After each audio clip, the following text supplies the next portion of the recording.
Well. Hello, everybody. Welcome to the show. I am here. Garrett is here, of course. Howdy. And we bring in, I think it's safe to say, fair to say, favorite guest.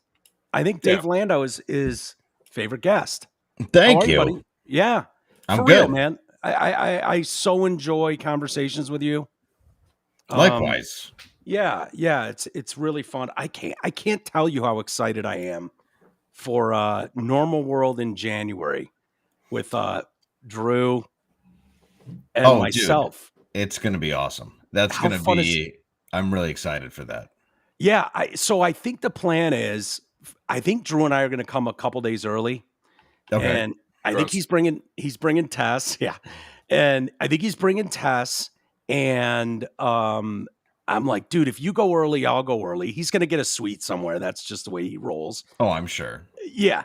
And I'll be staying at whatever the hotel you guys put me up in, which is great. I have no problem with that. It's not bad. No, it's great. I have no problem with it. There's a bar there. The food's good. Like, I have no issues. But I know Drew. So, but I'm like, dude, I'm going to bring this. I mean, I have all this remote capabilities because of current situation I'm in until the studio's done. I'm like, Drew, I'm going to bring it. We'll just simulcast your show, this show. And I'm like, I bet we could get Dave to come over and do one with us too. And no, I'll do it in a heartbeat. Yeah. So I think we're going to, the plan anyways, from what I've talked to him about is we'll set up equipment in wherever he gets a hotel somewhere in the area there and do a couple shows there and then do Normal World and then fly out. It sounds like a blast to me. Dude, it's perfect. Like, I honestly, it's the show I've been wanting to put on for a while. So I'm glad we finally made it happen. Yeah. I think it'll be fun. I hope we can go long that day. Me too. Is there, are those actual guitars behind you? They're mini guitars. Yeah. Oh, they are? Okay. Yeah. I can't tell. Sorry. Yeah. I didn't know if you were, because I don't know what you're in Scottsdale now, right? Are we allowed to say that on the air? Yeah, sure. Okay, cool. All right. Yeah. No, I've got Eddie Van Halen. This one. There it goes. Yeah, this one I did this the other day. From the distance, it looked like a way off room. But there's like actual, yeah, that's way back there. That's one of Eddie's guitars. No, I get very sensitive to this because I had the opportunity to buy headstock from one of Eddie's actual guitars, just the headstock, and it was like $800 20 years ago, and I was like, I don't know, and I didn't buy it, and I fucking literally sacrificed Garrett to have it now. Everybody I know who ever met Eddie Van Halen, besides the fact, and I am a fan, don't get me wrong, but I've heard giant prick, but on top of it, always was like a bipolar wine drunk. Like two people I know who met him said he's just had purple teeth and was crying. Yeah. Two separate people who met him. Well, I interviewed Noel Monk, who was Van Halen's manager in all those early years. And then I think he went off with David Lee Roth when David's solo career started. So he was there for all the big early Van Halen years. And the stories he tells about Eddie, and like Eddie was concerned that he knocked some chick up. He knocked her up. And it turns out she blew him in his car in Malibu. And he was concerned that he came in her mouth and that she was pregnant. And Noel's like, well, she could have saved it and then dumped it, so you never know. But I mean or he has no idea how biology works. Yeah. It's one of those two things. No, dude, this happens a lot with these savant-like people. Like, I know people who are the most brilliant, like, players ever, like guitarists, performers, like people that would blow your mind. And then, like, they've even stayed at my house, like they're in town and they cannot drive themselves and they can't make a piece of toast in the morning. Yeah, I know a couple people like that. And you're like, absolutely. Holy shit. Yeah, this guy's a genius, but he doesn't know how to drive. He doesn't know how to do the most basic things. Yeah. No, idiot savants are amazing. I knew one guy who made, it had to be hundreds of millions of dollars through investing. Yeah. And he tried to do stand-up comedy. And dude, he would go on stage. Like I would rip on him every night because like I'd be like, all right, give it up for like Neo from the Matrix, because he would just be wearing like this long black leather trench coat like he was about to shoot up a school Yeah. in the early aughts. And then Yeah. the next day he showed up and he was wearing like a wife beater and this giant belt buckle. And I was like, give it up for Jew the bounty hunter. And like, I couldn't stop. Like, he had no idea how to like communicate, but Yeah. then wanted to go up every single night and try to do comedy where you have to relate to an audience. And it was the funniest thing to watch. Isn't that hilarious? I look at like Elon Musk. You can tell like there's Asperger aspects to him. There's something about that brilliant mind where it's like, no, they're really good at this, but they're almost toddler-esque in so many ways. And yeah, like when Elon was jumping up and down, Yeah. that's where everybody saw that when he got really excited. And Yeah. it's like, that's the part of him that doesn't work right. Exactly. But it thank God for those people, but they really are, there's something about it. And, hey, they found what they're really good at and they focused on it. And, you get to that uber extreme and it turns into Rain Man. And then you pull it back. You pull it back just a hair and they get that. But even Rain Man, like, card counter, we've talked about this. There's benefits to Rain Man. Oh, like, hell there's still that level, of autism that you go like, okay, that's the genius line. Yeah. Like I dealt with this with Eric Fady a lot. It was like he's undiagnosed, like so on the spectrum. I used to say he was autistic as fuck. I was like, I don't know how no one did this, but like you're a grown adult who usually wipes his ass after taking a shit. Like usually, like said that. He's like, he actually said at one point, I've never cleaned up after jacking off. It lands where it lands was his quote. What? Yeah. What if it like what dude, if it just lands in his hand or on his like what is his belly? It dries there. How old was he at the time? 40. Yeah, that's got to be a robust nut for 40. Mine haven't looked good since 2006. Dude, I can't believe a kid came out of mine, honestly. And he's good at sports and not like the I don't know. He's a smart kid. I don't even know how it came out of my balls. Yeah, that's impressive. I don't even want to discuss my product levels anymore. It's shameful. No. It's it's like a hose that is like you've just shut off the water for the winter and you're just getting out what's left in the pipes. That's pretty much okay. So it's not like just me. No, we both have prostate cancer and are ignoring it. Yeah. Okay. Sure. Okay. Good to know. I did that with diabetes for a long time. It works out well when you do that. I noticed that, but you're looking great now. Thank you, buddy. I appreciate that. Yeah, and I'm at the point where I'm pretty sure I have diabetes, but I'm not going to go asking about it. I'm just going to wait until I'm completely blind. Dude, if it wasn't so painful, I might break down and cry at this moment. Here, just visualizing winterizing the pipes and that trickle that comes out at the before you walk back in the house and going, it hits too close to home. Yes, because it's spot on. Yeah. Yeah, no, I just think once you hit 40, like nobody's Johnny Watt anymore. No. You really have to it's first of all, if you're just shooting ropes, I'm glad we're discussing this. Yeah. You belong in the talkie pictures, you know what I mean? Like you belong on screen. Like nobody really does that. That's a skill if you're spraying like a Ghostbuster. I mean, I'm just going to assume assume it's all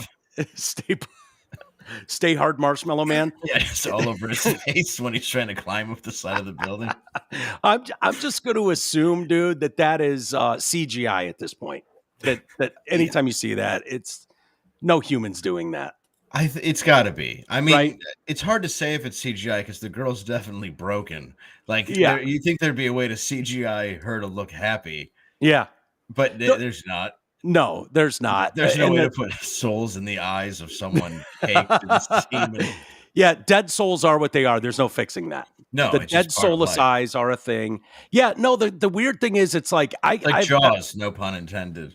Exactly. Right. I've definitely had the feeling like, oh, we're back. This is going to be, and then it's just kind of falls over the tip, and you're like, thanks, dude.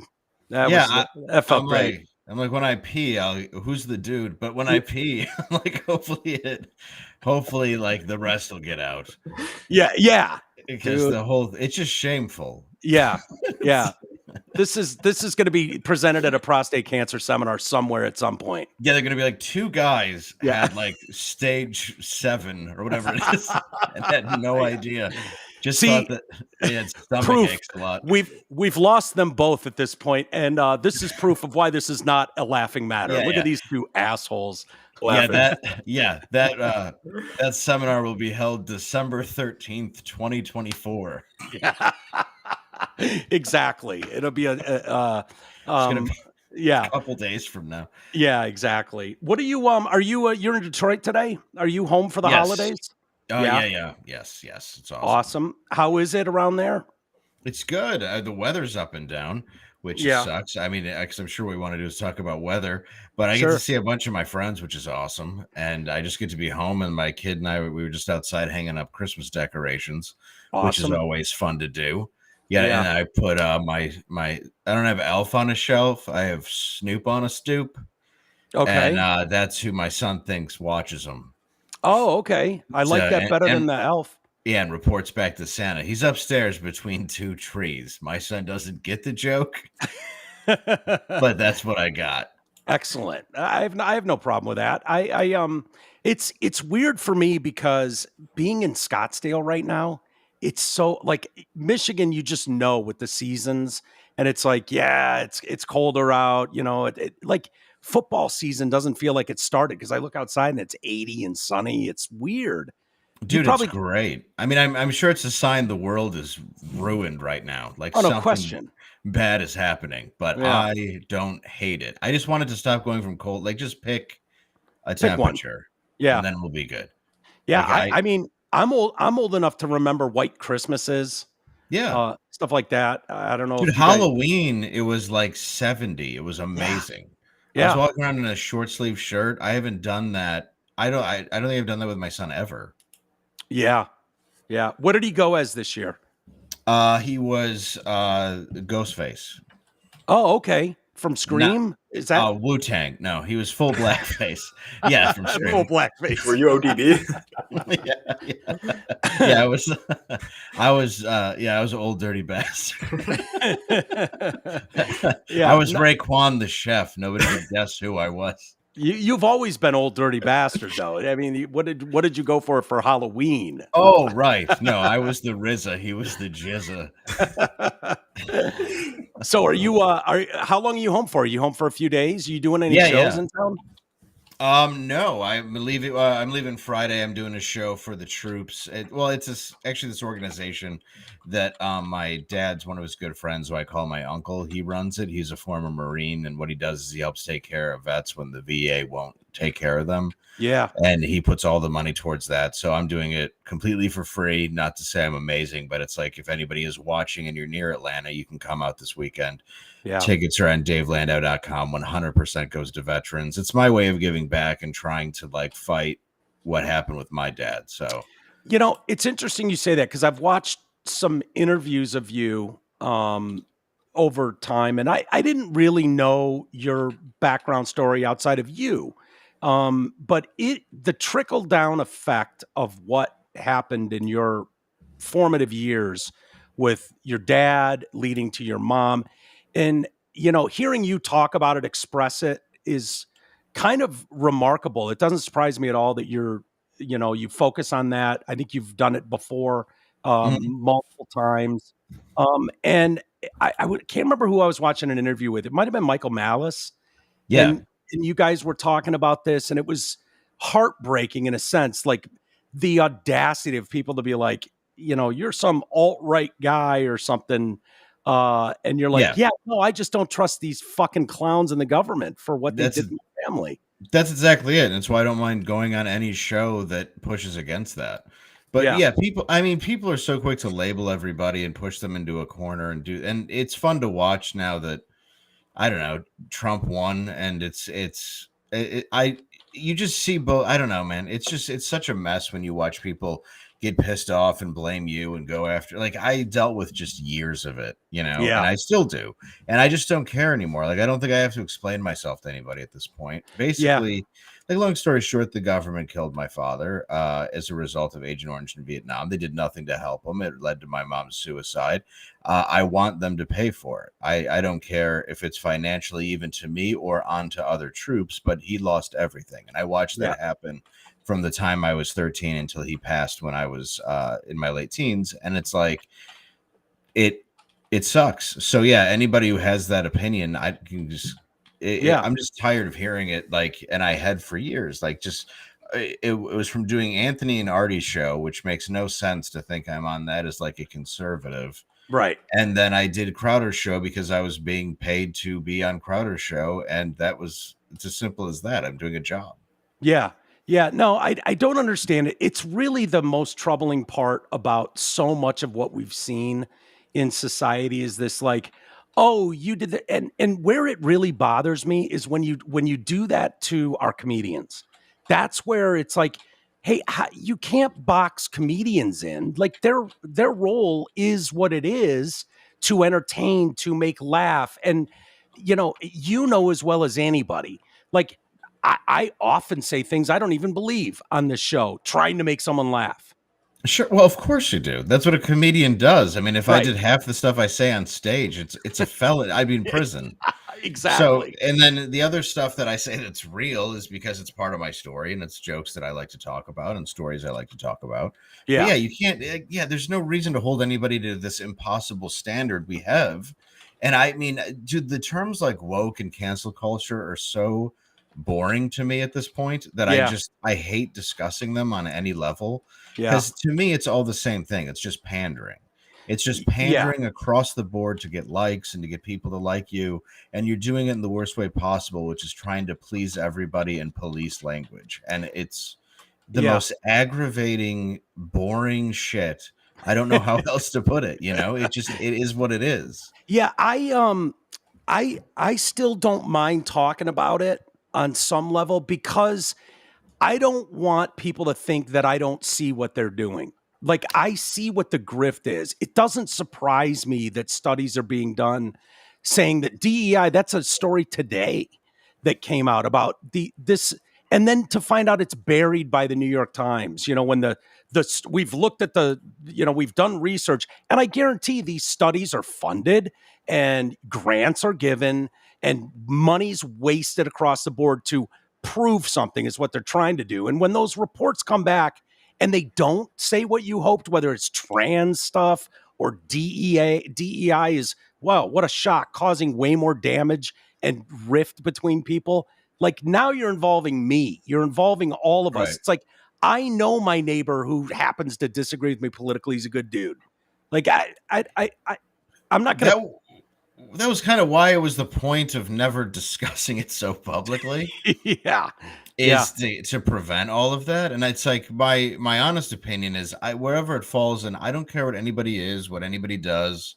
Doesn't matter to me whatsoever, as long as you're not hurting anybody. Also, that you're not going after indoctrinating kids. Other than that, what do I care? Like, I can't imagine caring about somebody. I have so many problems in my own life and just trying to get through my day to day to try to judge somebody else. Like, I'll do it for the comedy's sake and on a show and talk about, there's a difference though between making jokes and just these flat out trying to actually use media to sway people into these crazy belief structures, like we're saying with like the recent Joe Rogan believes in dragons, and all this. You know what I mean? Like, it's just it's every single company coming together, and then right after Trump won is what I was talking about, where you see CNN, like shows like Morning Joe, jump in and go like, maybe we went too far.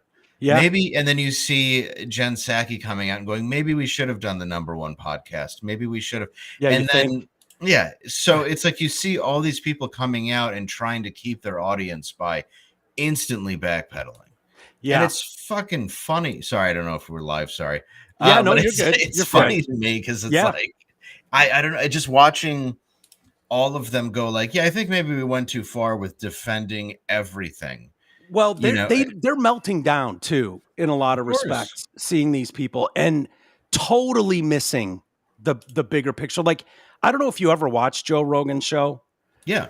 but Joe is like, I take, like, I'm not good at much at all, but I think I do a decent job of interviewing people. Yeah, you And do. and thank you. And I know what that means, how hard that is to not be in a bedroom or a living room with someone having a conversation. That's easy. But when you're trying to have a conversation, keep it relevant, keep it moving, and listen and think about what you're going to do next. What Joe is doing is really impressive.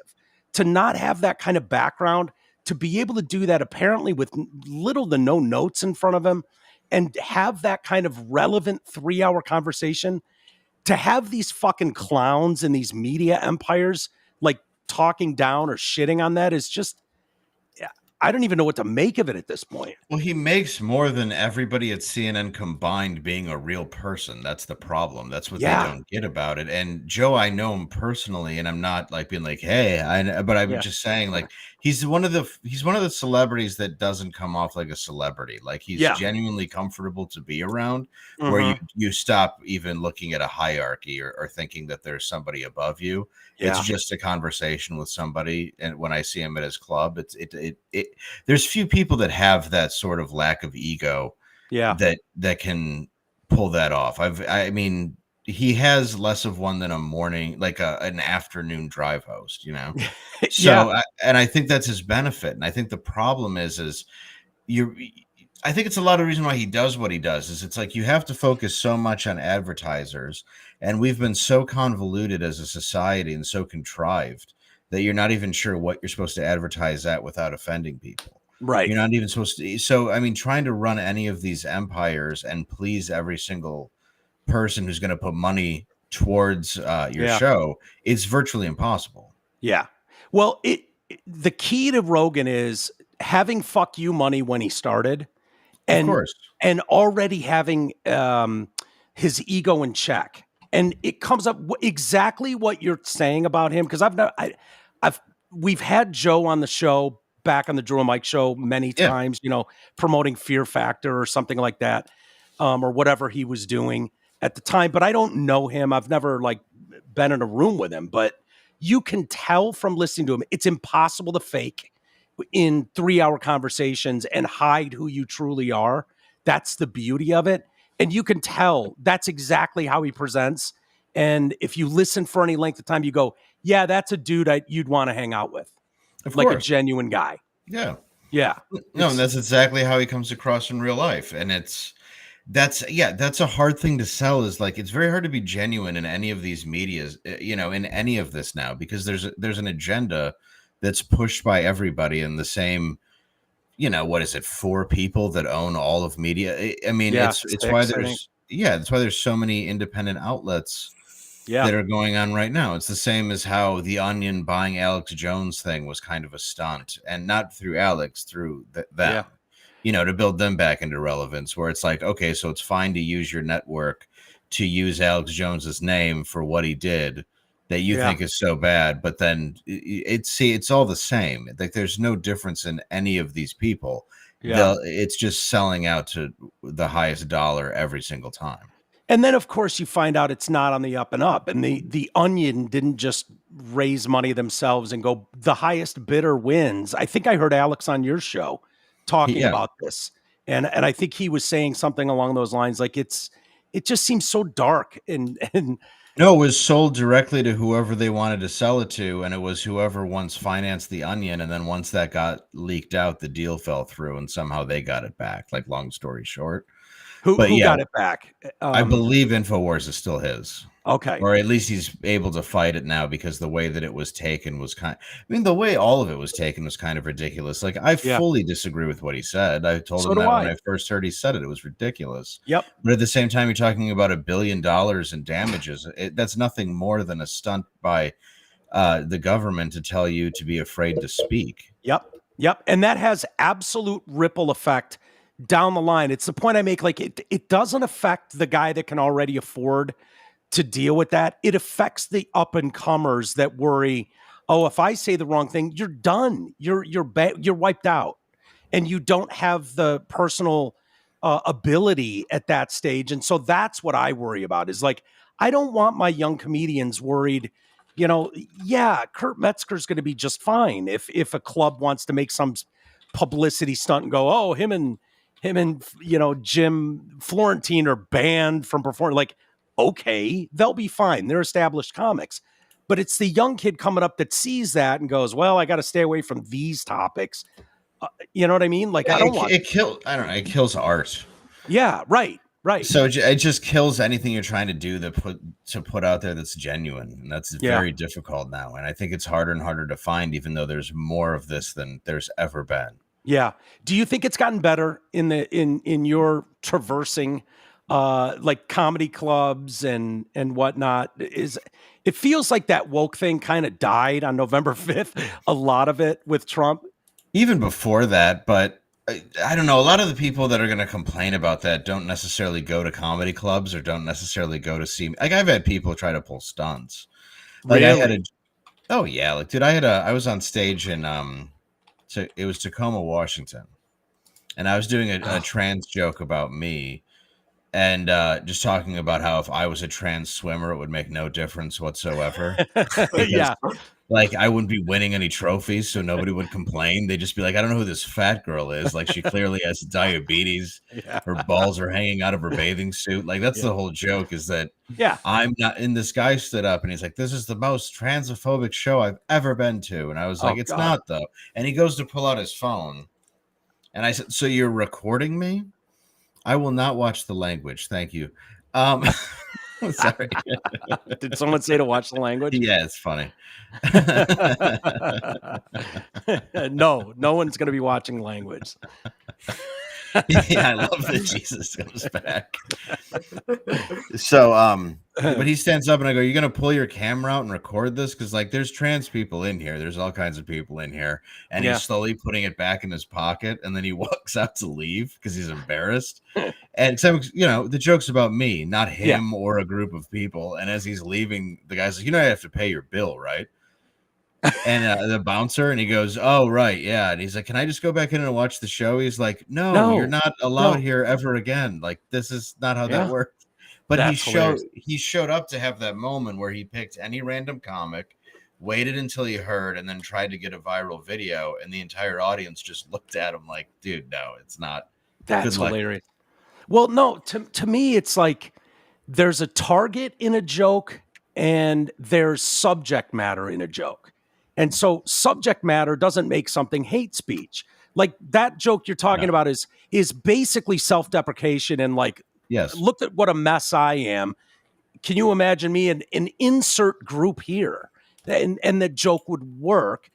So this, No, the whole joke is about my tits and unathletic abilities. Athletic abilities, I guess you would say, but I don't have any. Like, the whole joke is basically siding with them. If you really break it down, So that's why for somebody to stand up and push against it, it's like, well, you weren't listening. You're just waiting to hear trigger words. Yeah. I don't know. I've it's that sucks that people are trying to do like this world of social media. Like, it used to be that you had to put it on the comment card that was on the tables. Or those were always funny too. Are they anonymous? No, dude, comment cards are the worst. But I mean, you'd read them and it'd just be funny. Now that would be funny, but that's like really the only place I remember. Like, I automatically think of comedy clubs for some reason. You don't do that at a movie theater, but it's like the comic. What is the point of the comic card and why, or the comment card, and why is it always at a comedy club? Dude, and you see it too, and it's like, who do you want to see at the show? And like, they have 6 names, and 3 of them were dead. It's just, dude, people are really, really stupid. I can't help but say that. I really want to pretend that I'm not better than them, but I am. Yeah, that's okay. I just can't help it. I've tried, and I'm not even saying I'm that smart. I'm just not this level of angry and stupid all the time. Yeah. That's funny, man. That's funny. So I can't. I don't know how people. I really don't. I don't know how you get through your day without being Like, if you're leaving a Yelp review for a Chili's, like, you should just die. Like, that Yeah. has to be it's like people who comment on porn. Like, you have no right to be alive. Like, Yeah. it's just you are the lowest bottom feeding thing on the planet. I think people stretch too. They're reaching. Like when you put a camera on someone, obviously people behave different when they know Sure. eyes are watching them. You know, like if you walk into a store different if there happens to be a cop in there. When you know eyes are on you, and so comment cards, it's like, ooh, I've got to have the perfect comment. You know that Yeah. it's that kind of like it's not honest. You're not. There's nothing that feels authentic about those types of things, those Well, moments to imagine me. if you're watching a movie and like halfway into the movie, you start filling out a card Yeah. about Yeah. what you think of the movie before it's even over, and you're Yeah. supposed to submit that card.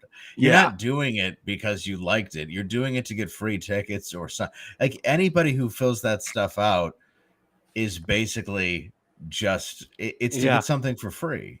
Well, I went and saw Larry David the other day. Okay. He was doing a Curb Your Enthusiasm. He's like on a 10-city tour or something where it's just a couple seats on stage and a 5,000 seater. And, you know, it's moderated and he just tells stories about the show. But then he does a Q&A at the end. And it immediately dies when you put the performance in the hands of the audience members. Yes. And it happens every time I go and see a comic and some clown thinks he's going to add to the show. They never do, by the way, never. And, you know, just like this, like, we're taking questions now. And it's like, there's too much of a spotlight on you and you're trying too hard. And instead of just having a natural moment, and every one of them bombed, every one of them. Well, yeah, because they're like, how big are your wife's tits in real life on the show? You know, they're just asking these questions that mean nothing. They overthink it. Yeah, or whatever the question is. It's just, yeah. I saw a Q&A with Kevin Smith once at the Fox. I know it might have been the State. Oh, I was at that show. Were you? Yeah, and Yeah, it was when kids ask questions, I found it interesting about like Superman. Like one kid asked, "Did you really dislike Ben Affleck as Batman?" And he explained himself. Yeah. And then this kid explained why he was good, and the kid's version of it was perfect because it proved like, hey, maybe it's for children and we're overthinking it as adults. Yeah. It was beautiful, like the way this kid explained it. Dude, and then like after that, though, you have the adult version that shouldn't be asking the same question. Yeah. It's like the kid already won. Yeah. By saying like, you're wrong, you're an adult, this is for me. Yeah. And, you know, it was perfect. Instead of learning that lesson, tucking your tail between your legs and not asking, no, we're going to further it and act like this isn't for kids. It's funny. It's funny you mentioned Kevin Smith too, because I thought of him when I was leaving the Larry David thing, because Larry David is genuine to who Larry David is. And he doesn't want to be there. He doesn't want to fucking be there. No. They've paid him gobs of money. He's going to sit there and he's a miserable cunt the whole time. But it's like, hey, you're getting the real Larry David experience. He's not going to fake it for anybody. He's going to go, oh, that's a stupid question. And he's going to give a 3-word answer. And he wants to just go home and be left alone. Kevin Smith, on the other hand, is such a brilliant storyteller. And I mean, that's what stuck out to me is like that dude can be talking about paint drying and he's entertaining. Yeah, he's into what he's into because basically he's not talking about himself a lot of the time. Like he'll answer some questions about his movies, but he's in this whole universe of film that he wants to talk about where Larry David's just talking about Curb because that's all people really realize. Like that's all they know him for. Yeah. Like some of them, a lot of people know obviously that he's supposed to be George Costanza, that he helped create Seinfeld, maybe Friday Nights, but it's not as big of a scope as Kevin Smith has. Right. And Larry David's been on plenty of shows. Like I saw him on Conan go like, if you just break plans with me, that's fine. You don't have to like give a reason. He's like, even when you start, I'm like, no, that's great news. I just gonna stay home. That's wonderful. Like he doesn't want to be anywhere. Nowhere. And I totally empathize with that too. I love that he's like that. Yeah. But you're gonna get that guy because he's made it as far as he has by being exactly who he is. Yeah. He even talks about it a little bit in the thing when they're like, you know, people would ask me like, oh, you know, because he got divorced just a few years ago, and then Yeah. he's got a new wife now, and people are like, "Oh, are you worried she's only with you for your money and this and that?" He's like, of course she's only with me for my money. Like, what are you, fucking nuts? Look at me. I'm a miserable person. I'm terrible as a human being. Like, why else would anyone be with me? Like, and I'm like, yeah, I get it. I get it. Every single episode of Curb is about a slight way to trick somebody into getting what you want. Yes. It's like every episode of Curb. Yeah. It's just slightly hurting or completely hurting another person. Yeah. Until he gets caught, like never caring enough to even find out somebody's last name. So Yeah. like there's the one episode where it's like Wendy Wheelchair. And Yeah, just all these names that are in there. They're just like every episode is about how much he doesn't like human beings. It's just the most shallow person. Yeah, doesn't. He's not going to fake it, and it's cool. I think so many people can relate to that. Like this fakeness we all put on. Like, oh no, it's really awesome to meet your kids. Great, like. And as that character, he's able to play that like, no one gives a shit about your kids. I don't care. Doesn't matter. I don't. I think he made it into an episode too where, and it's real life Larry, where it's like breaking up with me is the greatest thing ever. It's like, I think we should not see each other. He's like, excellent news. He's like, it doesn't give a shit at all. He's like, thank you. This has been fun. Handshake. And then he's gone. Never to think about you again. It's very sociopathic. It's completely. And that's what I liked about him was, I mean, even when he was doing the SNL thing, he never got a sketch put on. Then he used not one, the whole time he wrote for him. Then he used some on Friday nights. And then after that, he used them as episodes of Seinfeld after he pitched a show about nothing, which thank God they let last 3 seasons as it was bombing for it to find its footing and then become huge, which they just... Yeah. Now it's like if you don't hit it right away or within the first 2 episodes, when it takes years to grow a fan base. Yeah. Does it ever? And at least they saw that for the value of it. And then Curb is this almost adult Seinfeld. I should say adult, but more, a little more irreverent and a little more R-rated language. Yeah, a little. I would say a little more black-pilled almost. It's like a black-pilled Seinfeld, which is what I like. Nihilistic. Yes, very much so. Yeah, no, it's 2 of my favorite shows too. I mean, they're just fantastic. Oh, dude, really I put on any one of them. Anything with Super Dave Osborne too, which is, I love him. One of my favorite stories is he was on, it was the Tonight Show, and they told him, they go, hey, Ashton Kutcher's going to be on. Don't mention that he's dating Demi Moore. And he's like, all right. So the entire interview is just him asking why he's dating Mary Tyler Moore. And he's like, she just seems so old. Why would you do that? Like, and he wouldn't answer any question. He just kept asking him over and over again why he is. It's just fantastic. It's very Norm Macdonald almost. Oh, yeah. The vibe about him. Have you ever seen him? Did you ever see Larry? Was he doing stand-up in New York at all? Or no, I've never seen him live. I've seen a lot of people that like kind of in that world, you could say. Yeah. In his world that especially were in LA, like Larry Miller and Gary Shandling. Yeah. Like a lot of those guys, Paul Reiser, used to be a Comedy Magic Club all the time, but I never, unfortunately, never bumped into him. Yeah. I met Seinfeld. I mean, that dude I bumped into in New York. Yeah, I just missed him when I was in New York. It might have been doing the show with you and Cumia. One of the times I was there, and I went to, is it Gotham? Yeah, Gotham's where he always goes. Him and Gaffigan. Yeah, and I can't remember. It was when I was doing your show because I was there with Isis, and we went to Gotham one night, and right when we walked in, the guy goes, "Oh man, you missed it," and I was like, "What?" And they're like, "Seinfeld just got off stage and just walked out the door." And it was like, fuck, man, if we would have been here 10 minutes earlier, we, could have seen Seinfeld. But yeah, that's a bunch of non-Seinfelds. It was great. He was exactly who I thought he would be when I met him. Yeah. Which was just like, oh, hi. Yeah. Thanks. Good job. Yeah. He doesn't strike me as very welcoming, honestly. No, he wasn't. That's what but I didn't expect him to be. But he wasn't not Seinfeld. He was exactly who I would like kind of half shake your hand, but even though that's him at his most polite. Yeah. If that makes sense. Yeah. Oh, totally. Like he's going to be as polite as he needs to be to get the fuck away from you. Exactly. And he's Not only you, but talking. No, it's anybody. But it's like anybody. he has to like you enough to even let you in his orbit. Yeah. So even if you get that 30 seconds, you feel pretty good because you're like, well, he must have thought I didn't suck. So that's at least good. It's got to be difficult for those people, you know, on such a level. You know, I saw it at Blaze Media the last time I was there and Roseanne happened to be there, and just the amount of people that are in that building. And I remember this from the radio days when a celebrity would come in and Kid Rock would come in, and all of a sudden the whole sales staff is there at 6 a.m. that day.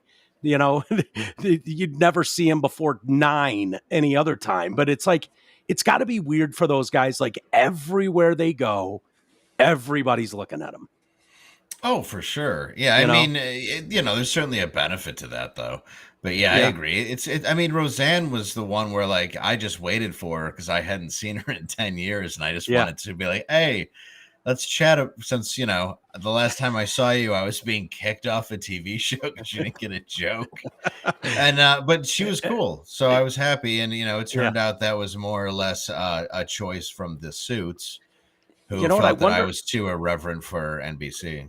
Let me see if I can, while we're talking here. Yeah, it was interesting.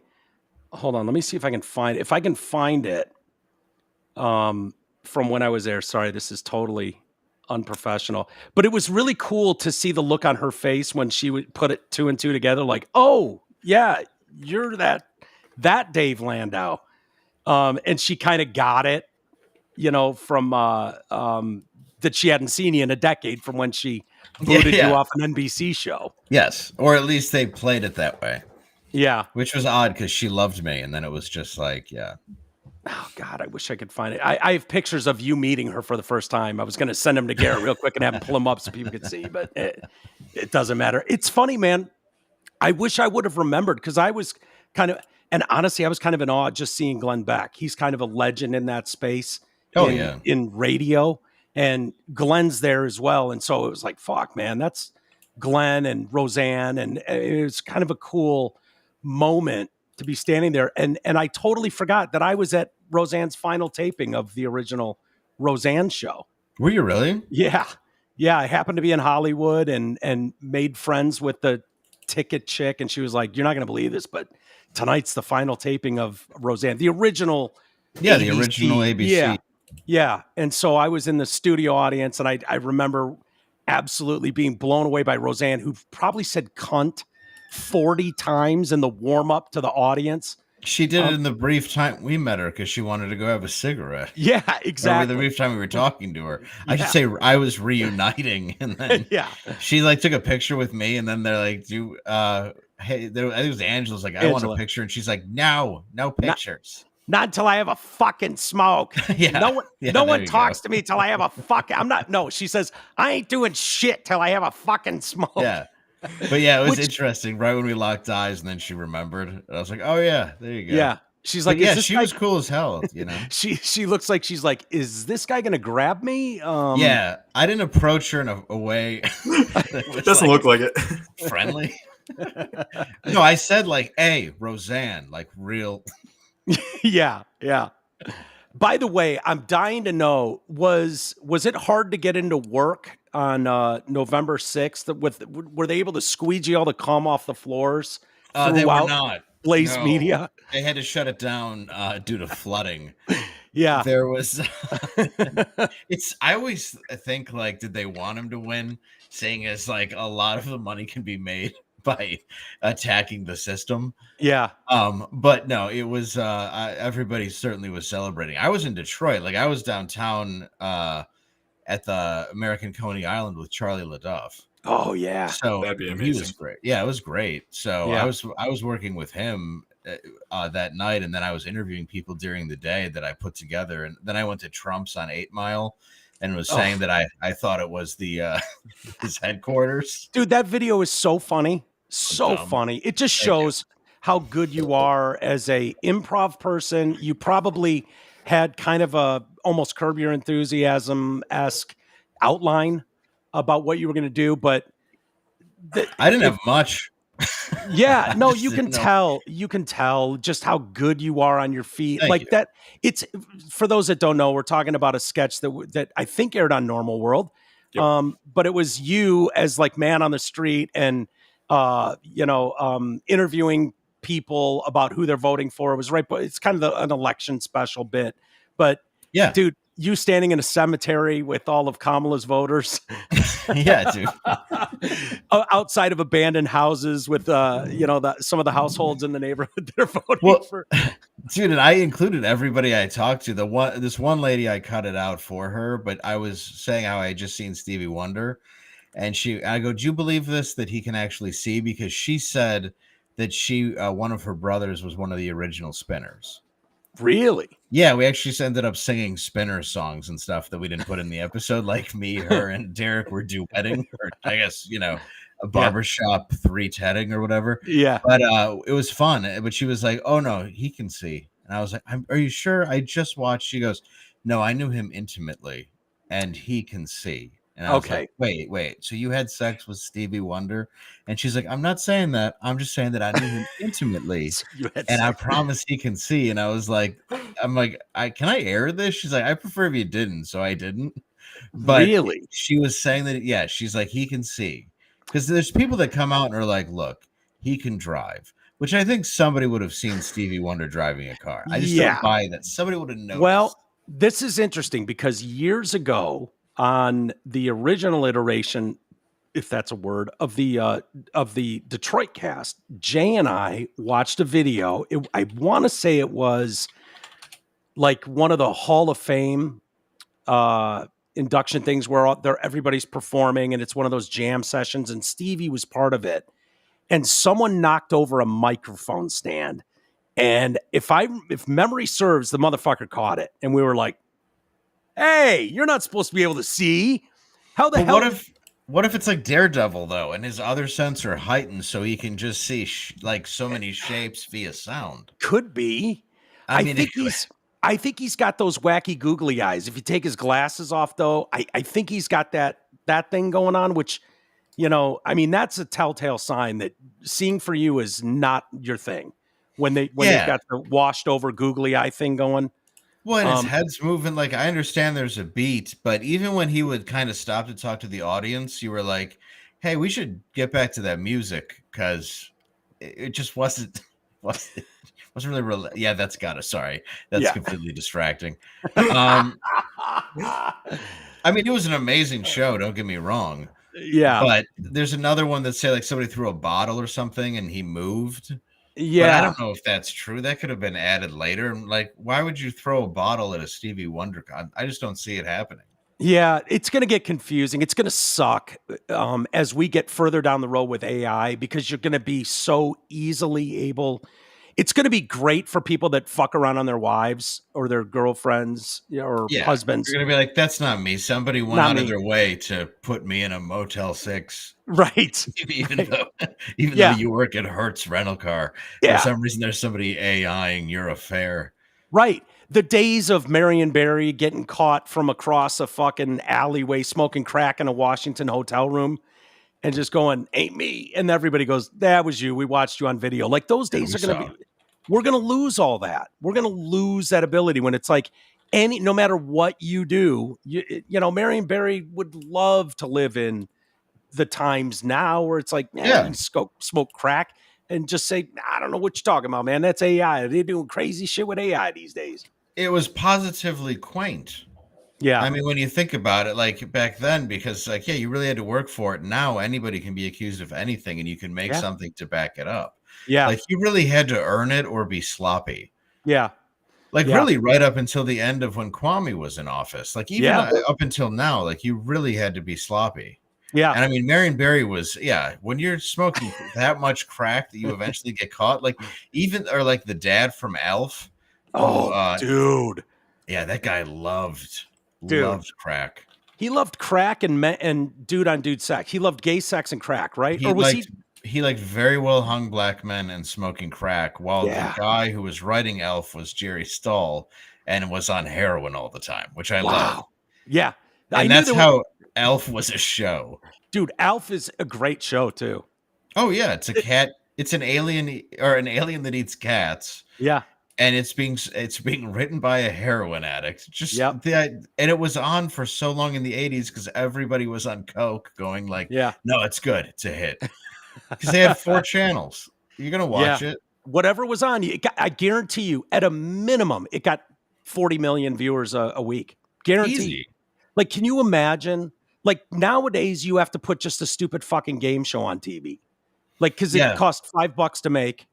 And the prizes are like nothing now. Have you noticed that? Yeah.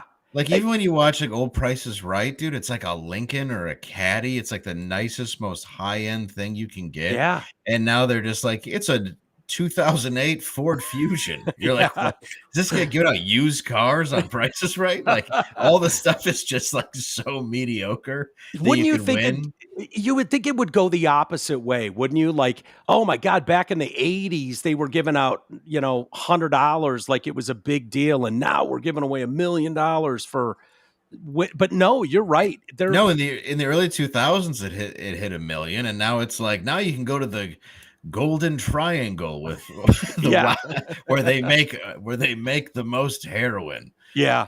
Right there. And you'd be Thailand, China, Burma borders. You'd be a good host of one of those shows. I'd love to do it. Would you? Especially if you had to give out terrible prizes and pretend they were good. And every single vacation was to something that involved the cartel or like the chances are you're taking round trip coach to never coming back. Yeah.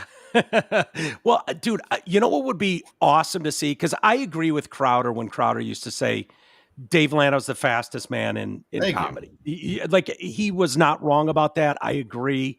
It doesn't stop. Can you imagine you in that Family Feud role where it's an improv's dream? You never know what this idiot's going to say.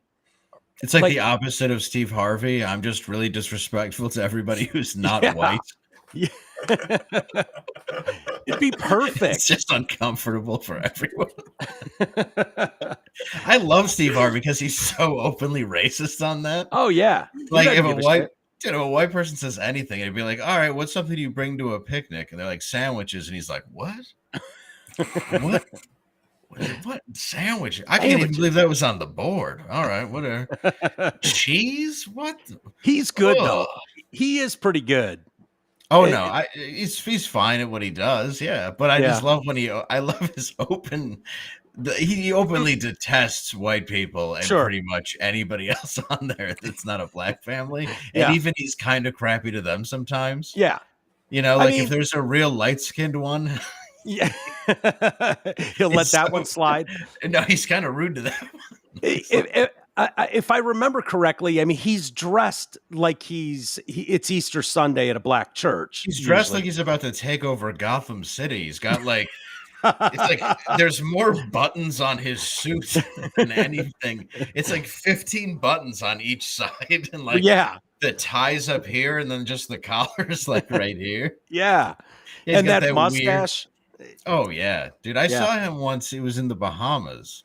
And really? DJ Kid Capri was playing, who used to do Def Comedy Jam. So I walked over there and ended up being like Steve Harvey's like Bahamas beach party or something for his radio show. But I got to watch Kid Capri for free, so it was pretty awesome. Nice. Yeah, it was a pretty cool thing to just like randomly stumble upon. What were you just vacationing in the Bahamas, or were you working? Just doing a show and vacationing. Yeah, it's kind of I do both. Yeah, dude, that's got to be awesome when you get that gig come in. Yeah, you just stop at a club for a half an hour and tell jokes, then leave. Yeah. It's really quite nice.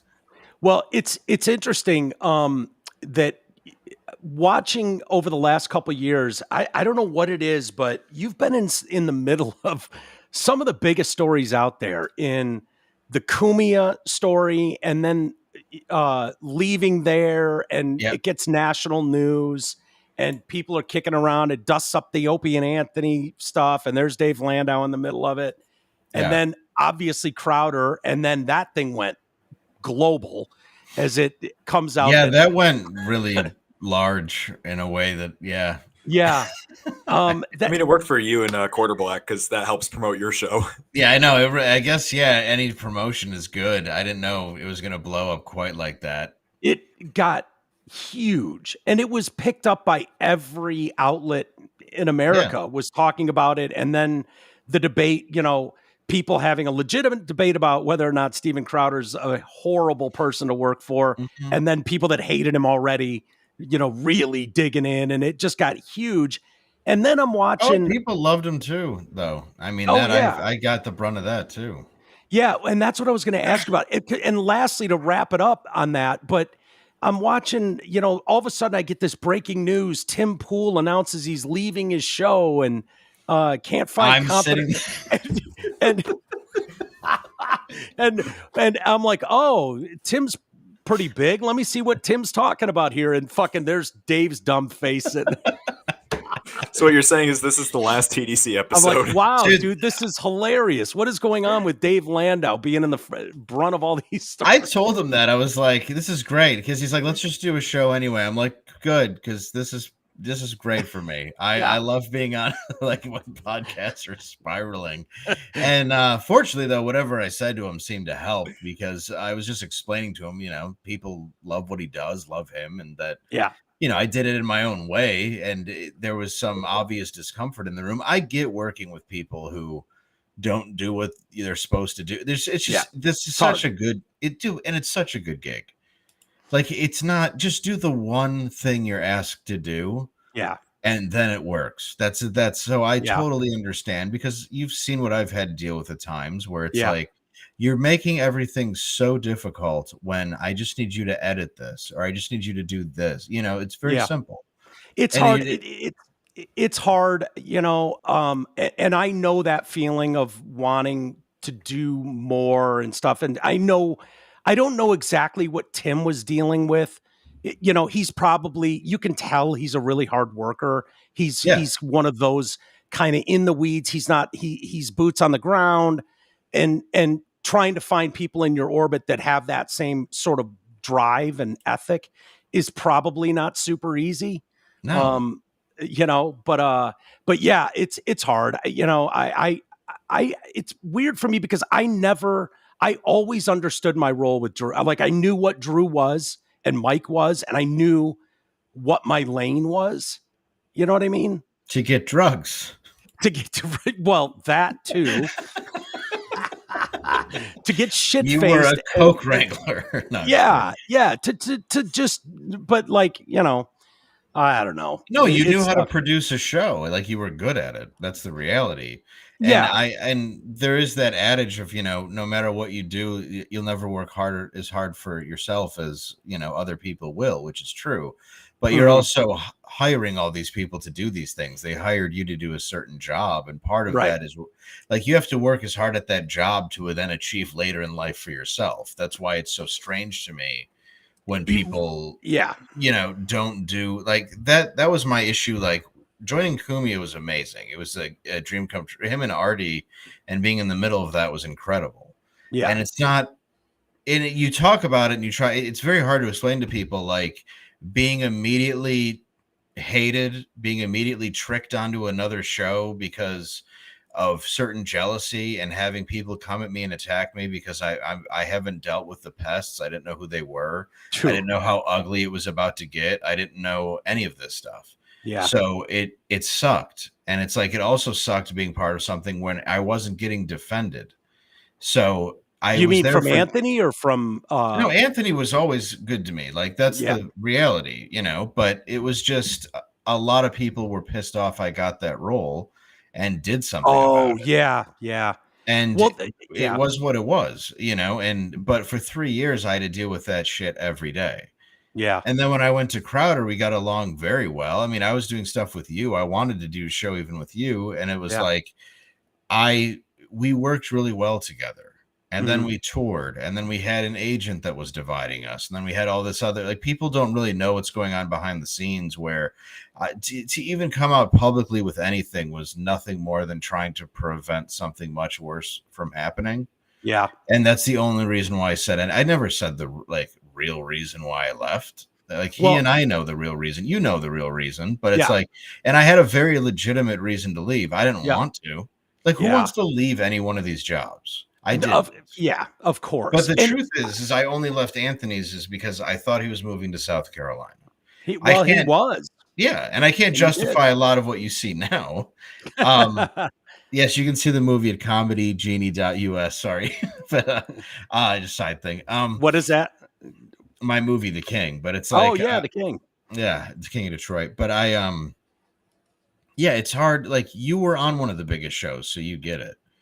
And I went from not being in radio to sitting next to Artie Lang and Anthony having a great time, but it wasn't a good time all the time. The second the cameras went off, and I'm not blaming that on Anthony because it wasn't him. Or Artie eventually got pissed and then apologized, so it kind of sucks for when he went at me, and then Stern fans went at me.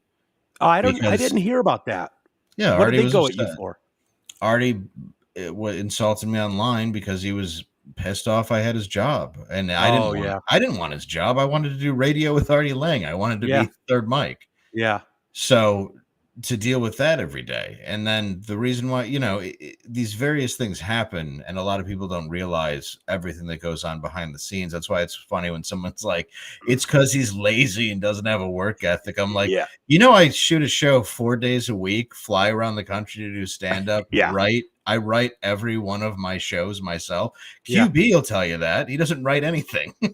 I do all of it. Yeah. And then it's like, then I put together the sketches and then I come home and I'm a dad. And then on Friday and Saturdays, I'm at baseball, I'm at football. Then I get back on a plane. Yeah. It's like, you can talk about anything you want involving my work ethic, but the facts are facts. Yeah. It's just like, I had to deal with some bullshit. I think Michael Malice summed it up because he got that first interview with you, I think. Which is like the cry faces this dipshit Phil just wrote. Like, that's the thing. It's like, you can't talk about anything involving it because in their own job they don't get it. They don't. Well, yeah, it's or they're just a pussy and they do this shit. But go on, sorry. Well, I think he's laughing. No, don't worry. most people don't have other people paying attention to what they do for a living. No, so sucks. that's a really hard thing. Like, if every decision you made at work was done so publicly and then was entertaining enough to warrant comment about it. Yeah. Right. It's like, that's the problem when you're a plumber. No one gives a shit that, to make comment about it and pass judgment. The problem in this is they should. It's a far better industry with far better people. And that was no shot at the plumbers. I could have said librarians or any. No, any I other get it. You named, job. But it's still a better job than everybody trying to be an influencer. I have a lot of respect for them. Yeah, exactly. That you mean they worked hard, got somewhere, and now earn a living doing it. Yeah, correct. Yeah. But Michael Malice summed it up best when he said, if you don't give the story, then the people back here are going to create their own version.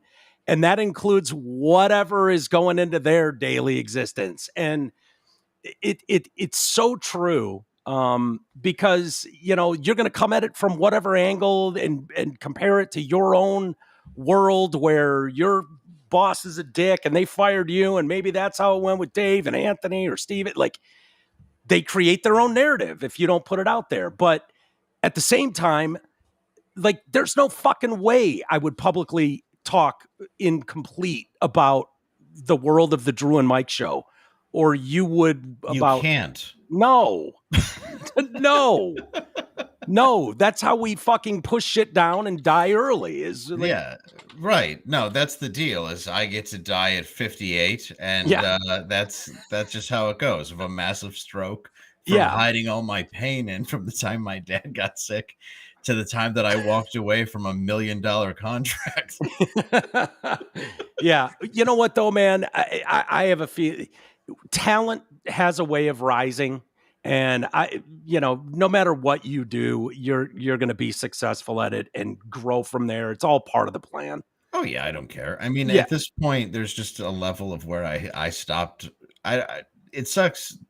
I don't know how to put it into words, but you do get a certain apathy where you just go, look, I like to do some things. My life is this. I find these people important. Like when you just break down what you really want out of your life, and you realize it's the people you love, the people that love you. It's a small circle. It's all that's going to matter. It's all you're going to care about through your life. And when you die, like eventually that all went away. Like in the moment, it was really crappy for me. Yeah. Even though a lot of people were envious, but it was really, really crappy for me. What is that like behind the scenes, Dave? Because I've had a couple moments. I had one go viral, but it wasn't anything negative. And it's kind of crazy when notifications are coming in and they include your show's name or your name. You know, we broke news that I didn't even know we broke at the time about Rick and Morty. Yeah, and it got picked up and went fucking global. And about a new season coming, and it happened to be, Ridley's kid was a writer on that show, said it on our show, and it wasn't even that day or anything, but it got picked up, and all of a sudden it was everywhere, and it's kind of wild to see that. And yours, is debated on a totally different level. What is that like for you, your wife, your kid, your like? Hard. I mean, it becomes something where, like, I was a comic for so long, just 15 years doing that, and then I ended up going on to this show and then dealing with the various things. It's hard, like when you first deal with like all this harassment and stuff out of nowhere, and then eventually, I mean, you have to stop caring. It just doesn't matter at one point, But it's there's certainly rewards to it. I mean, there was definitely rewards to being on Crowder, like walking around and being recognized was something that I never expected, but I also never expected to lose friends in a phone call, saying like, I can't believe that you would go on a show where he wears gun holsters. And I'm like, well, I don't want him to wear it. What do you think? I like it. Yeah. Like I'm not wearing them. It's a sponsor. What do you want him to do? Like it's getting paid to wear them. How do people not understand that? Like, I don't get it. I don't understand how people get that worked up about it. Like, they're pissed off about something that I didn't do for them or something. Because everybody who I lost as a friend to, I had done something for. I'm not talking about any childhood friends at all. Yeah. Entirely people in entertainment that were angry with me. One guy who I specifically helped for years, when he needed money to help not lose his place, I gave it to him. Yeah. Those people, those are the ones that turn on you. The people that have always taken something from you, and then they can finally find an excuse to go like, well, I morally took the high road. And it's like, you were immorally a mooch piece of shit your entire life. But this last second, now that I'm on a conservative show, you're going to pretend that you took some moral high ground. It's like, you just did it so you didn't have to pay me back, you fat pussy. Like, that's all. Like, I hate it, dude. It's like everybody who's running off to like Blue Sky. It's like, you're all just the fucking worst. Dude, the Blue Sky one is hilarious to me. Dude, comedians announcing like, I'm going off this to that. Why? Meanwhile, you have people like, they're crapping all over like Rogan and Hinchcliffe and all these other people. I know and them it's too. Just, and it's like you see them crapping on them, but then it's like, you guys realize like Patton Oswalt and David Cross, they all go on those shows. Right. Like all these comics that you admire for being alt all go on these shows. Yeah. I'll never understand that. The comics attacking other comics. I still like, I don't care how like progressive, Patton Oswalt's a good example. No, why would I care? Is his special good? Oh, it is cool. I'll check it out. But dude, I had numerous comics when you were on, probably when you moved to Crowder, where it was like, oh yeah, Dave Landau, my boy Dave, and they're like, oh, the MAGA alt-right, and you're like, what are you talking about? And it's like, and it's like, I don't know how you got to that. I don't know how you landed there. I would never be like have to, like if someone said, oh, did you see Patton Oswalt's new special? I'd be like, that uber left fucking tree hugging, soy milk drinking. Like, no, is it like, okay, whatever. It's odd. It's like the Gervais thing where it's when he's standing on stage doing the Golden Globes, but then you're on the side of the audience, even though everything he's saying is correct. Right. where it's like, making Epstein jokes, like he's your friend, just stuff hilarious. like that. It's great. And hilarious. I think there was this line where comedians aren't role models. Comedians aren't like, we're just people that we make jokes for a living and we have conversations. And like, I try to put a decent part of myself out there, but I know a part of me is not good. Like but that's all of us. Like, so many people are just layered. We're onions. We're not just this blanket thing that you can just say, I know everything about this person. It's nonsense. And that's what's kind of difficult when you're trying to do any kind of a show on a network that has a reputation like Blaze does or Crowder does, because if you're authentically trying to be yourself, it can get drowned out. So I realize that's going to come with it. But if you look at anything logistically, there's so many different levels to people than just this, he believes this, and that's exactly who he is. That's what leads to fights on Thanksgiving, or thinking all your beliefs is part of one thing. I 100% do not agree with any politician or Trump or anybody else who's in there. The reason why I liked Trump in the first place was because he was shaking up a broken system. Absolutely. And it was funny to watch in 2016. Yep. That's what was enjoyable about him. Yep. And the stuff that has been said about him that comes out where it's blatant lies, like you shouldn't hear the word Nazi on CNN 400 times in an hour. That's totally agree. It's a terrible word. It's a word that was used to exterminate Jewish people. It's a horrible analogy. Calling him Hitler is horrible. Like the way that it was bastardized for so many years, I just watching it fold in on them, because you can only make so many vulgar like claims towards another human being until eventually you're the one who they realize is the problem. And when you watch the entire country turn red in in this year, even Michigan, it wasn't because people it wasn't because people 100% agree with Republican ideologies. Are you kidding me? No. It was because they were being tired of being controlled and manipulated by every single media source and every single person in government lying and stealing and taking their money. Your taxes going up, your businesses being closed. People are tired of it. We are people in charge of our government, and that just proved it. That's what I like about his win. Totally. Bottom line. And if people don't see that, that's fine. You can call him Hitler, you can call him whatever you want, but the entire country just spoke that we're tired of this shit. And to assume that it's all color coded and that it's all class coded is just another line of crap that is just completely not true.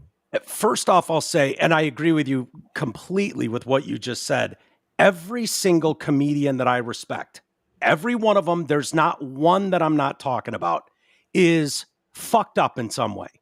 Every one of you. So to pretend like they don't meet this moral place I have. Like, can you believe he did? Yes, I can believe that. He's actually kind of a sack of shit if you know him. Like, really, he's got a very sordid history, and all of them do. All the best ones historically do. They're all, they figure it out, and you hope to God they figure it out, and they're still here in their 60s and 70s. A lot of them aren't.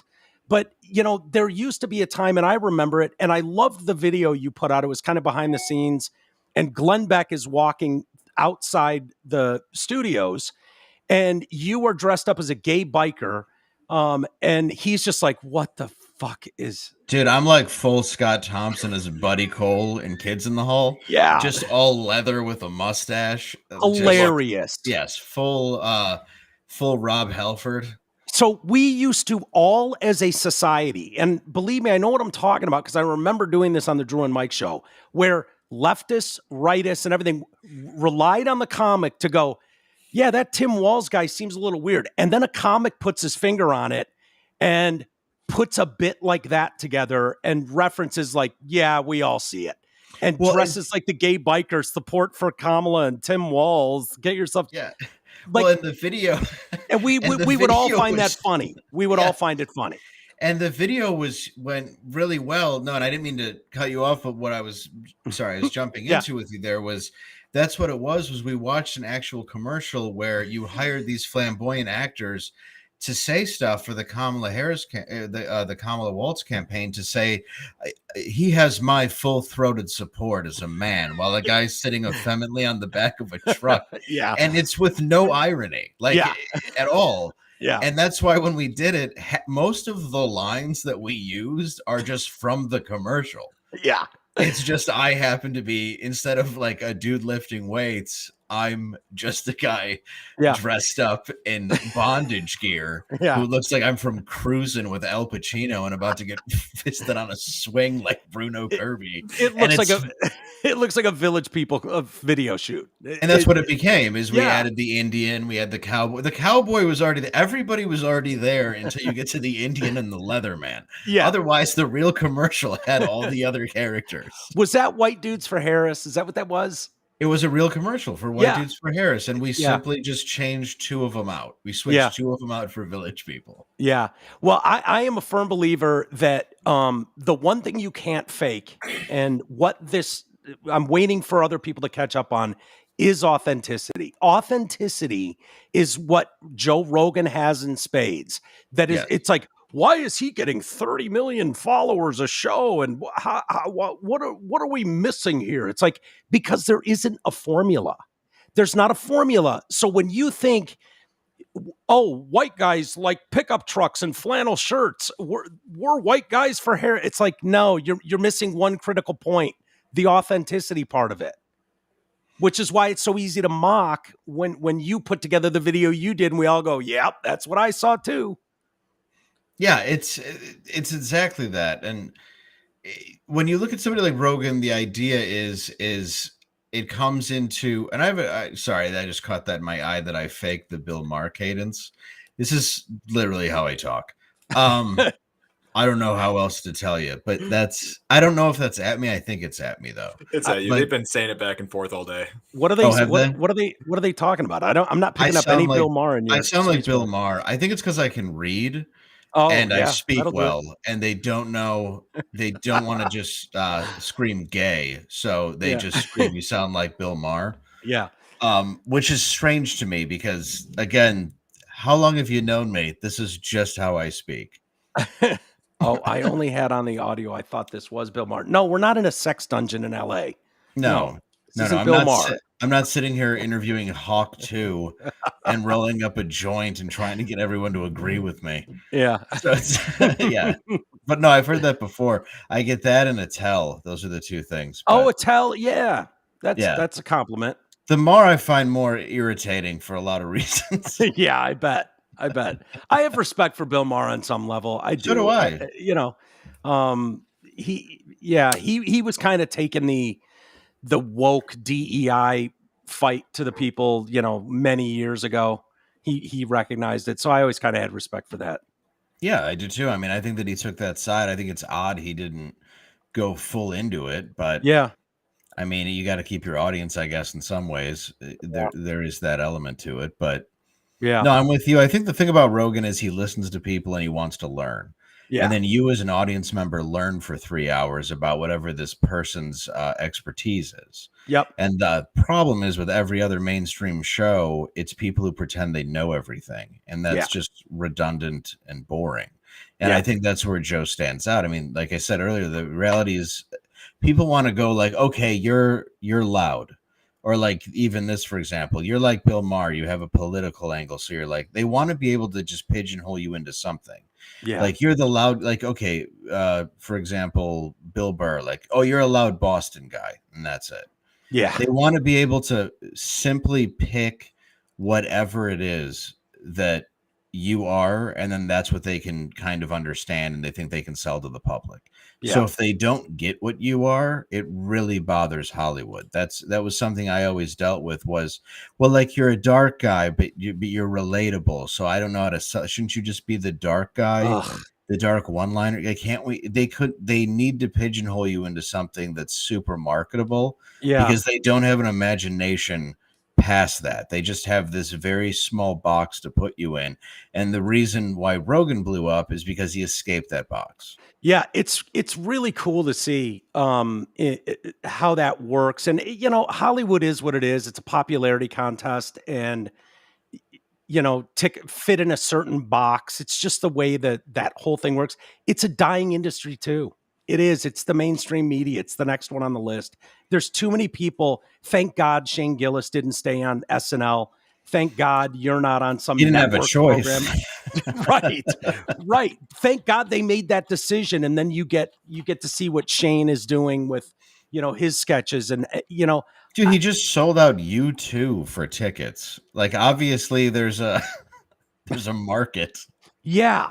Yeah. I think it goes to your further point of everybody was so sick of that shit that you're seeing it play out. But I'm glad we have the space where normal world exists. Thank you. And it's so fun to do. But the sketches, I watched the Halloween sketch show. And I was telling Derek yesterday when I was talking to him, I'm like, it's just every fucking thing on there is good.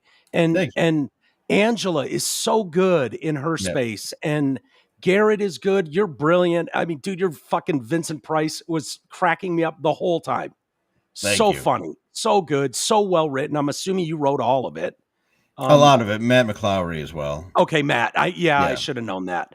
But whatever you're doing, it's working, man. I've kept you longer than I said I would, but it's so easy to talk to you. Is there anything you want to mention or promote? Derek Richards' show dropping? Yeah. This Friday. Yeah. Black Friday, we're putting out Derek's special from Vegas that he filmed at Brad Garrett's. So check that out on YouTube. If you're near Atlanta this weekend, come out. If also for Michigan dates, I'm going to be in Traverse City in December. Come out to that. St. Clair Shores, December 19th.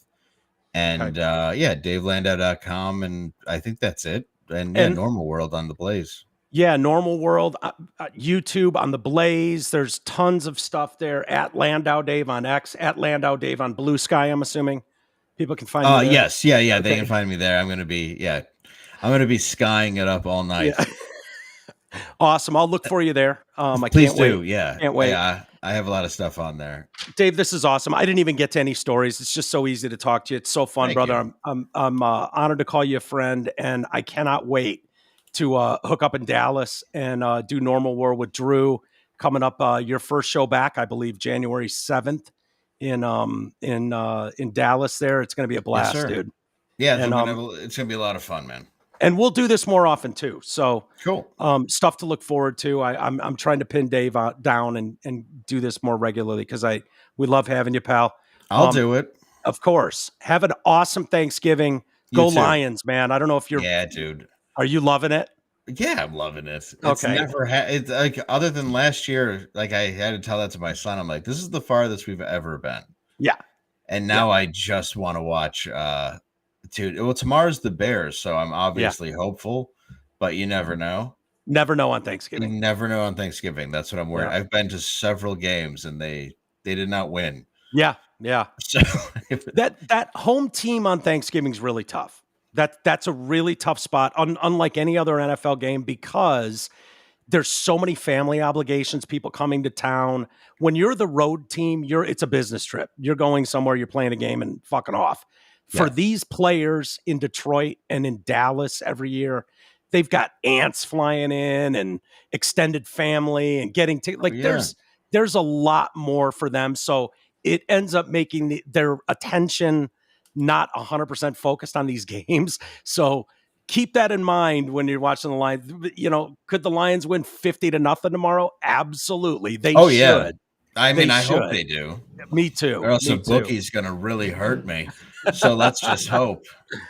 Dave, I love you, brother. Thank you so much. All right, guys. And I will see you soon. Thank you so much for being here. Thank you for having me. Okay, of course, dude. Garrett, you want to or Dave, you can take yourself out. I'll read a couple emails but I don't want to hold you here. All right, I'm sneaking out.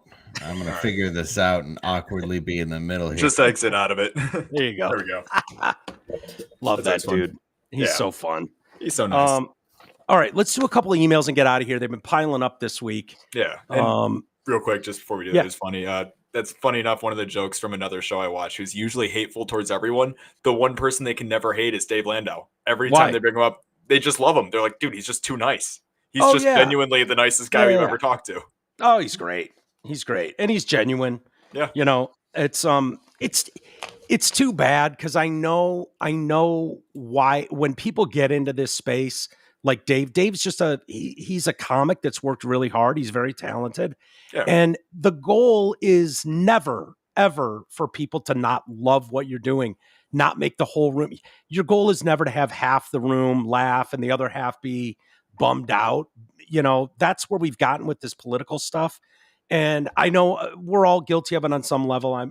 But you know, we used to just be able to make fun of ourselves and laugh at all of these people and not be so tribal about it. And I know personally how tough it is for Dave sometimes, you know, when he gets in the middle of a firestorm, whether it's, you know, Steven Crowder or Anthony Cumia, it's hard to even understand the gravity of a national audience on that level, especially ones that have, you know, teams to them. And so for someone like Dave as a comic who's used to going into a room and being the home run hitter on any stage, to all of a sudden have people not want to be your friend anymore. Like that's because I guarantee you his job is to make people laugh, and it's got to be a weird thing for him, you know, but he handles it well. He really does. All right. Let's see here. Free to give away, but illegal to sell. I knew there were some things out there. I've talked about this a lot.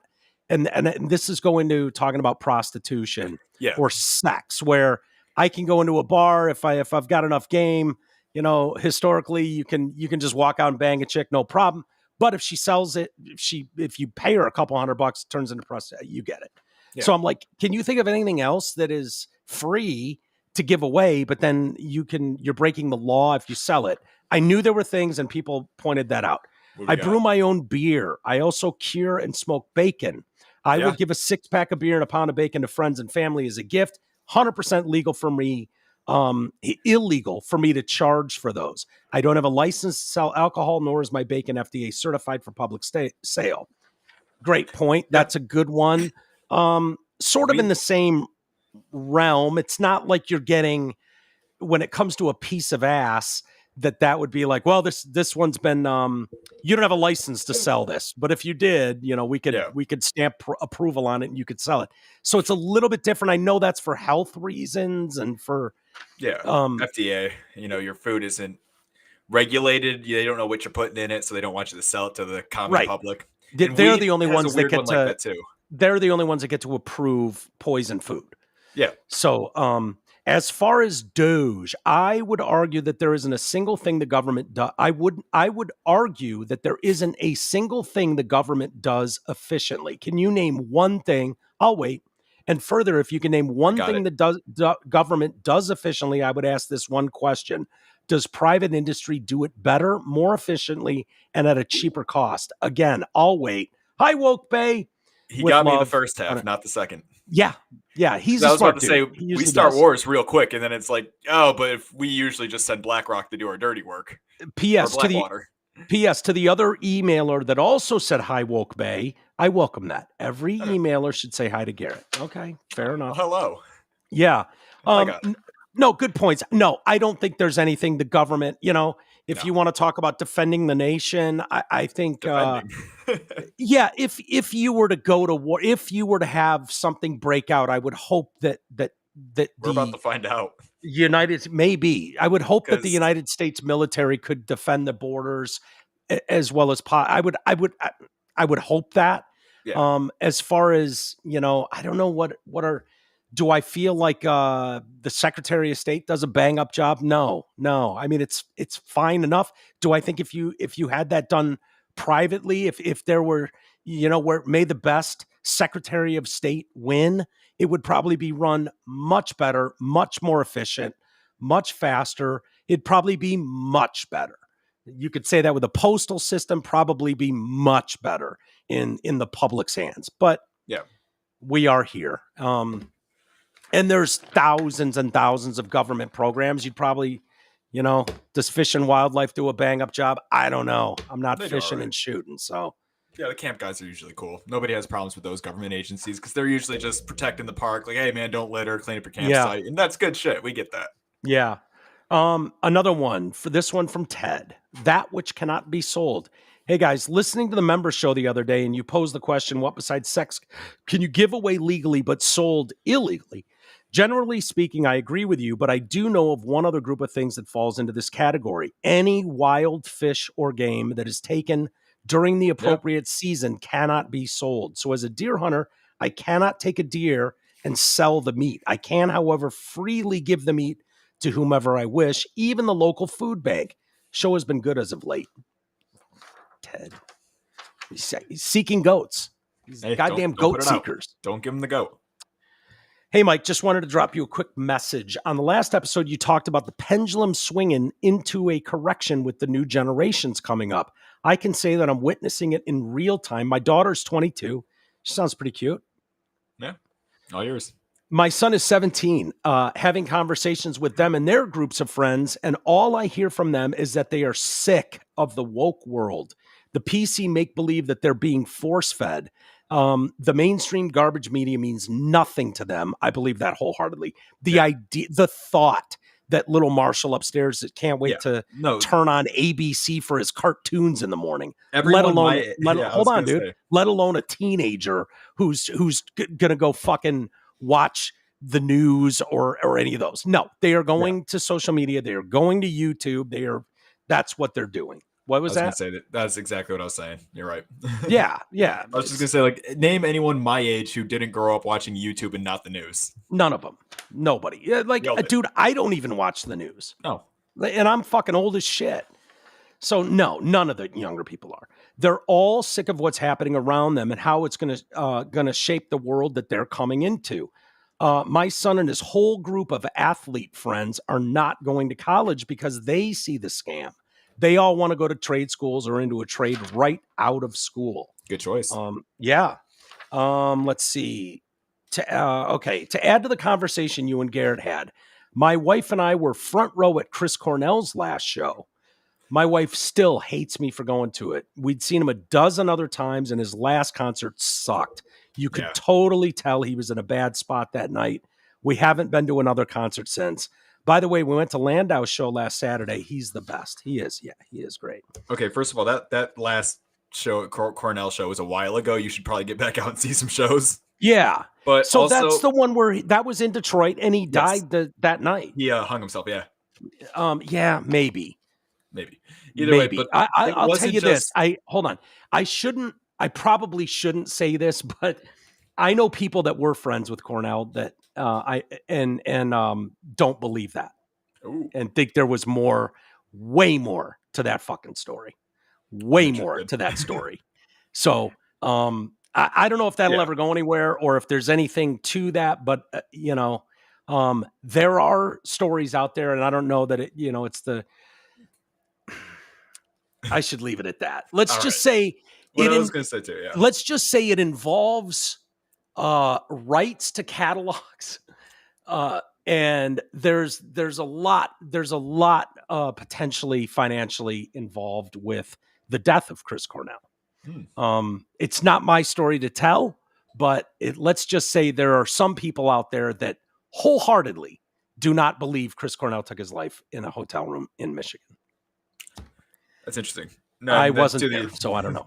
To the emailer's point, it wasn't just about, if it was a good show or not. It was just that would have been my first chance and only chance really to see Soundgarden, just because I was so young growing up that was the first time Soundgarden Did came you go? As I was adult. No, I skipped it. I said I was going to catch him the next time. Oh, that's right. That's right.